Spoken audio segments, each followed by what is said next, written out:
Maybe we try a group project.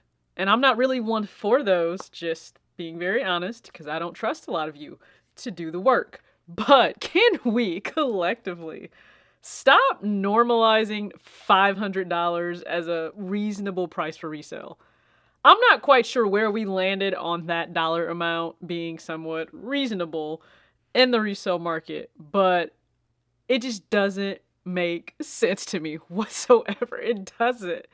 I did a recent video, okay? If you haven't caught that video in relation to Fear of God, New Essentials, Homecoming, and just sharing my thoughts, certainly on the higher price points for the heavier weight tees, hoodies, sweats, regardless, I don't see the value for myself where I would pay $165 and then $155. It's just not there for me. Especially one of you also said that you watched Paul's video for Locust and Wild Honey, and he said he didn't notice, like, I guess a crazy difference in terms of the traditional hoodie and then the heavy. So I'm certainly not paying an extra $40 for some, I don't know, less than extremely obvious reason on why I am paying that extra amount, that markup.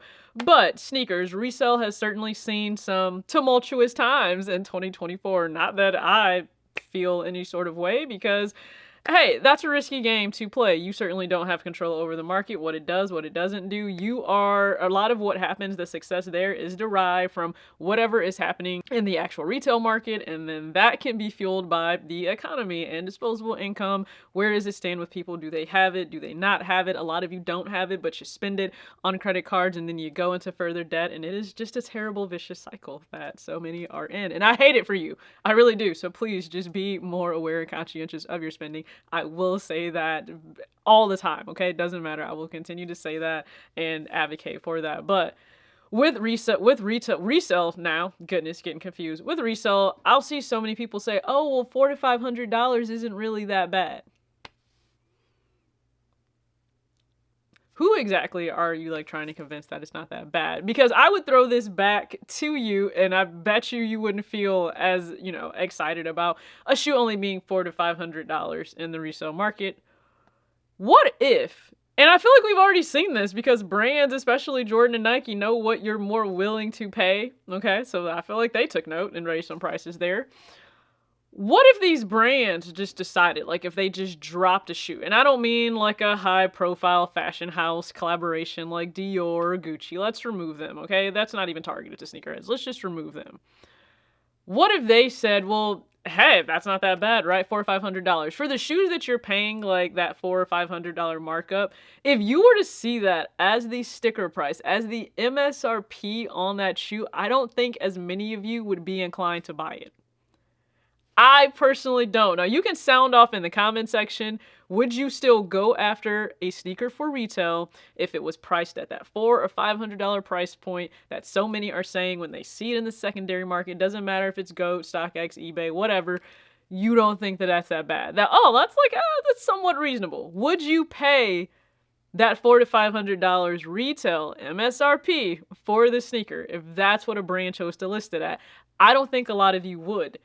One reason why I don't, because if those sneakers were priced there, they wouldn't even move the same way. And I don't know what it is about people not wanting to have a sneaker that is readily available and accessible and it's just sitting there, but it does something to people. It really does. Once the exclusivity is removed from something, you guys don't feel special anymore. You don't feel special. You have the same iPhone as like everyone else, but you don't feel special if you have on the same shoes as someone else, or you have the same accessibility to a shoe as the next person. Because I guess there needs to be like this tier system, and I'm not saying all tier systems are bad. I know that people appreciate the Kith one, but a lot of people seem to believe there needs to be like this tier just in terms of who can get accessibility and who can't. Listen, the dollar is what matters to these brands, okay? If it is green or if it charges, it swipes, okay? The credit goes through. They don't care. And the sooner you realize that, the better. One reason why don't they do more to combat bots? Well, I mean, the bot money still clears, does it not? Does it not? Like, the bot money still clears. They're still getting paid. The pairs are still being moved. They have already factored in their markup from, when they're manufacturing it. But just go ahead and comment that below. Do you believe people would still buy the shoe at MSRP if it's $4,500, the same as they are saying, hey, it's not that bad for resale? I don't. I think that would not only cut down on the number of pairs that people are buying and going after, I think it would also just cause people to maybe look at the shoe a little bit more and maybe question, like, what is the value there for you for the shoe? Right? I've done a whole cost per wear video, and I really appreciate the feedback on that video. Because I think if you look at the pairs that you've spent the most on, how often are you actually wearing those pairs? And that is just a genuine question. Of course, that's not to judge, but I'm just curious, how often are you wearing those pairs? Because for me personally, for the ones that I've paid the most for, those aren't necessarily the ones that I wear a whole lot. So they have a much higher cost per wear. It's like I'm literally shelling out $20 to $50 every single time that maybe I go to wear that shoe, if we're looking at cost per wear, versus a shoe that didn't cost anywhere near that. I don't pay as much, and the value just seems to be a little bit more reasonable, a little bit more down to earth.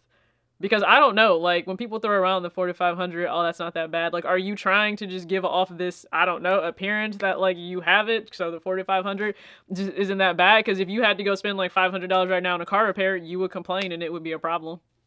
Even though you need the car to get to work, to be able to afford the things that you claim you need, but they are not a need.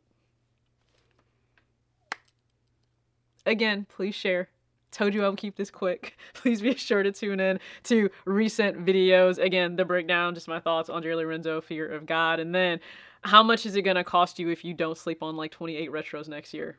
That number is pretty high. Are you actually investing, though, that same number in your future every year? Thank you for watching. As always, act your age, not your shoe size. Peace.